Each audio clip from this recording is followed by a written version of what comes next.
මචංලා අද අපි බලන්න යන්නේ 2022 රිලීස් වුණු The Princess කියන සුපිරි ඇක්ෂන් ෆිල්ම් එකේ ෆුල් ස්ටෝරි රිවිව් එක.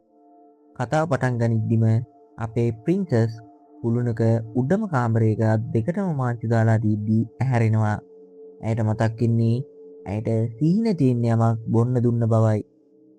ඇය වටපිට බලද්දි දකින්නේ මුහුදට විතරක් විවෘත වුණු ජනේලයකුයි වහලා තියෙන දොරකුයි විතරයි. පිරිමින් පිරිසක් වෙන හඩ ඇහිලා ඇය ආයෙත් නිදාගත්තා වගේ රඟපානවා. කාමරේට එන සෙබළුන් දෙන්නා ඇය නිදි කියලා හිතලා ලං වෙද්දී ප්‍රින්සස් එකපාරටම එකෙකුට ඔළුවෙන් පාරක් දෙනවා. ඇය නැගිටලා මාංචුවෙන් අත ගලව ගන්න තමන්ගේම මාපට ඇගිල්ල කඩාගෙන ඒ යකඩ දැන් වලින් සෙබලාගේ මුහුණට ගහනවා. ඔහු ඇයව බිම හෙළුවත් ඇය කකුල් වලින් ගහලා ගැලවෙන්න try කරනවා. සෙබලා අයව අල්ලගද්දී ඇය කොණ්ඩ කටුවක්ගෙන තමන්ව බේරගන්න ඔහුගේ ඇසට ඇනලා ඒක ඇතුළටම බස්සලා ඔහුව මරලා දානවා. අනෙක් සෙබලා ඇයව කොටු කරද්දී ඇය කොණ්ඩා කටුවෙන්ම ඔහුගේ කකුලටයි අතටයි අනිනවා. ඔහු ඇයව උස්සද්දී ඇය දන් වලින් හිසට පහර දෙනවා. ඔහු දන් වලින් ඇගේ ගෙල මිරිකන්න හදද්දී ඇය ආපසු පහර දී ඔහුව කුළුණෙන් පහළට තල්ලු කරනවා. තවත් සෙබළෙක් එද්දී ඇය මිටියකින් පහර දෙනවා. අන්තිමේදී ඇය අනිත් මාංචුවත් ජලවලා කාමරේ සකස් කරලා ඉතින් පැන යනවා. ඇය හිමීට නාන කාමරයකට ගිහින් ජනේලයෙන් බලද්දී මුළු මාලිගාවම සෙබළුන් වට කරලා ඇගේ මුළු රාජකීය පවුලම අංගනේ දන්වල දාලා තියෙනවා දකිනවා. ජූලියස් කියන විලන් ඔහුගේ දරුණු ආරක්ෂකවරිය වෙන මොයිරා එක්ක රාජකීය පවුර ළඟට එනවා. රජතුමා කියන්නේ ජූලියස්ගේ තාත්තා සාමකාමී රාජ්‍ය තාන්ත්‍රිකයෙක් කියලායි. ඒ ජූලියස් කියන්නේ රජතුමායි තාත්තයි දෙන්නම වියගුල්ලෝ කියලායි. ක්වීන් කියන්නේ තමන් ඔහුව විශ්වාස කළා කියලායි. ඒත් බාලදීනිය වෙන වයිලට් ජූලියස්ගේ මුහුණට කෙල ගහනවා. මොයිරාගේ කසේ ගහලා කුඩා කුමාරියට තර්ජනය කරනවා.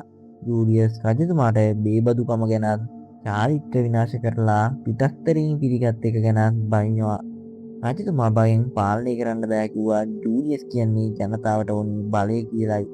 සෙබළුන් පවුල අරන් යද්දී ප්‍රින්සස් මේක බලාගෙන ඉන්නවා. Taman නිසා මේක වුණා කියලා ඇය පසුතැවෙනවා. රාජධානියට උරුමකාරයෙක් දෙන්න ඇයට ජූලියස් සකස් බදින්න උනත් ඇය මංගල උත්සවය මැදදී පැනලා ගිය නිසායි මේ ඔක්කොම වුණේ.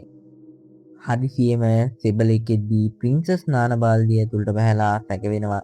බුබුලු මතු වුණත් හිස්සැස්ම නිසා සෙබලාට ඇයව පෙනෙන්නේ නැහැ. ඔහු ගියාට පස්සේ ඇය තෙත මංගල ඇදුම කඩා දාලා පිට වෙනවා. කොරිඩෝරේදී අර සෙබලායව අල්ලගෙන ගෙලමිරිකද්දී ඇය දෙපැත්තින්ම ඔහුගේ හිස්සැස්මට තදින් පහරක් දී ඔහු අඩපණ කරනවා. ඇය කකුල් අතරට ගැහුවත් ආමර් එක නිසා හරියන්නේ නැහැ. සෙබලාගේ කඩුව මග හැරලා ඒක විසි කරන ඇය බිත්තියට නැගලා ඔහුගේ කරපිටට පැනලා හිස්සැස්ම අබරනවා. සෙබලායව බිත්තිය ඇනීමට හදද්දී ප්‍රින්සස් හිස්සැස්මේ තිබුණු අං වලින්ම ඔහුට ඇනලා හිසට පහර දී ඔහුව මරලා දානවා.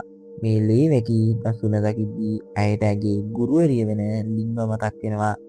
සැබෑ යෝධයෙක් වෙන්නේ සටන් කරන්නේ කුමක් සඳහාද කියලා තේරුම් ගත්තාම බව ලින් ඇයට කියා දී තිබුණා.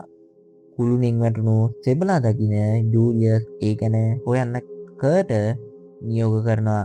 තව සෙබලෙක්ව යවනවා. මේ අතර ප්‍රින්සස් ගොතර කාමරේ සැගවිලා ඇදුම කඩා ගන්නවා. ඇය එතනට එන සෙබළුන්ගෙන් කයකට ඇනලා අනිත් එක්කෙනාව ලේස් වලින් බදිනවා. ඇය ක්‍රොස්බෝ එකකින් අනිත් සෙබලාට විදලා මරනවා. පස්සේ අනිත් සෙබලාගේ ගැලටත් විදලා ඔහුවත් මරලා කඩුවක් ගන්නවා. ඇය ජනේලෙන් එල්ලෙද්දී කඩුව අතහැරෙන්න වෙනවා. අර මහන්සිලා ආපු සෙබලා ජනේලේ ළඟ වාඩිලා ඉද්දී ඇය අමාරුවෙන් ඉල්ලී ඉඳලා ආයෙත් ඇතුළට යනවා. රහස් මාර්ග වලින් තමන්ගේ කාමරයට යන අය ඇගේ ගුරුතුමියගේ මාමා වෙන කායි වෙතින් ලැබුණු විශේෂිත කඩුව ලබා ගන්නවා. පස්සේ ජූලියස් සහ මොයිරාලා ඇස්තේන හැටි අහගෙන ඉන්න අය බිත්තිය හරහා උන්ට අනින් හදද්දී සෙබලෙක් ඇවිත් ඒක නතර වෙනවා. අර මහන්සිුම් සෙබලා කාමරයට ඇවිත් බලද්දී මැරිච්ච අයව දැකලා සේරම හොදින් කියලා හිතාගෙන ආපහු යනවා. ජූලියස් රජතුමාට තර්ජනය කරද්දී ප්‍රින්සස් වායුමලයෙන් බඩගාගෙන එනවා. එතන තිබුණු යකඩ ආමර එකක් ඇදගත් සෙබළෙක් ඇයට පහර දෙනවා.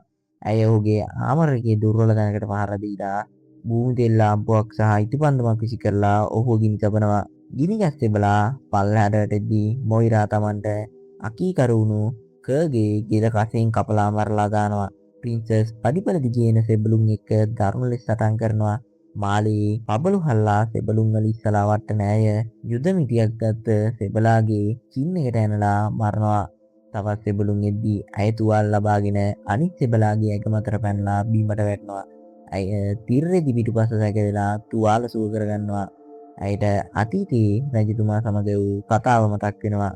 ඇය තමන්ව නයිට් කෙනෙක් ලෙස පුහුණු කරන්න කිව්වා. රජතුමා ඒකට අකමැති වුණා. හදිසියෙම එතනට එන්නේ ලින්. ලින්නගේ තුවාලවලට බෙහෙත් දාලා රාජකීය පවුල බේරගන්න කුසිය දෙසට යනවා. ඔවුන් එතන සෙබළුන්ව මරලා කුක්කාන්තාව බේරගනිද්දී මොයිරා එනවා. මොයිරා කසෙන් ප්‍රින්සස්ගේ ගෙල සිර කරද්දී ලින් ලිපට තෙල් හල්ලා ගින්නක් ඇති කරලා ප්‍රින්සස් සර්වර් එකට යවනවා. ප්‍රින්සස් සර්වර් එකෙන් ගිහින් මුරකරුවන්ට පහර දුන්නා. පිටුපසින් ආපු පහරකින් ඇය සිහින තියෙනවා. ඇහැරෙද්දිගේ පවුල සහ ලින් සිර කරලා ජූනියස් ඇයට පහර දෙද්දී ඇය ඔහුගේ අත කපා කනවා. ජූනියස් කුඩා වයලට්ට කසාද බදින්න තීරණය කළා. ප්‍රින්සස් මරන්න මොයිරාට දෙනවා. සෙබළෙක් ඇයව ජනේලින් වතුරට තල්ලු කරනවා. දිය යට ගිරෙද්දී ඇයට පුහුණුව මතක් වෙලා වීදුරු කැබල්ලකින් අත්වල වැදුම් කපාගෙන උඩට පිහිනා එනවා. නැවත ආපු ප්‍රින්සස් වයිලට් සහ ලින් එක්ක අවිගබඩාවෙන් ආයුධරන් සත්නට යනවා. පල්ලිය ඇතුලේ ජූලියස් බලහත්කාරයෙන් විවාහ වෙන්න හදද්දී ප්‍රින්සස් සහ ලින් එතනට කඩා වදිනවා. මොයිරා එක්ක වෙන දරුණු සටනේදී ප්‍රින්සස් මොයිරාගේ කසෙන් ඇගේ ගෙල තද කරලා කසේ තලයෙන් ඇයට ඇනලා පල්ලියේ ඉල්ලලා මරලා දානවා. ජූලියස් ලින්ට ඇනලා ප්‍රින්සස්ට තුවාල කරලා අංගනයට ඉසි කරනවා. තමන් රජ වුණා කියලා ජූලියස් අහක බලද්දිම ප්‍රින්සස් කඩුව අරන් ජූලියස්ගේ හිස කපලා දානවා. ජූලියස්ගේ හිස සහ කිරුළ බිම වැටෙනවා. ප්‍රින්සස් කිරුළ පියාට දෙන අතර රජතුමා එව නයිට්ටරියල් ලෙස පිළිගෙන රාජධානී ඊළඟ පාලකයා ලෙස ප්‍රකාශ කරනවා. ලින් දියුතුන් අතර ඉන්නවා දැකලා ප්‍රින්සස් සතුටු වෙනවා. කතාව ඉවර වෙන්නේ මුල සිටම අමාරුවෙන් කුරුණට නැගලා ආපු මහන්සි වුණු සෙබලා කිසිම දෙයක් නොදැන මෙතන ප්‍රින්සස් ඉන්නවා කියලා කෑගසන ෆනි සීන් එකෙන්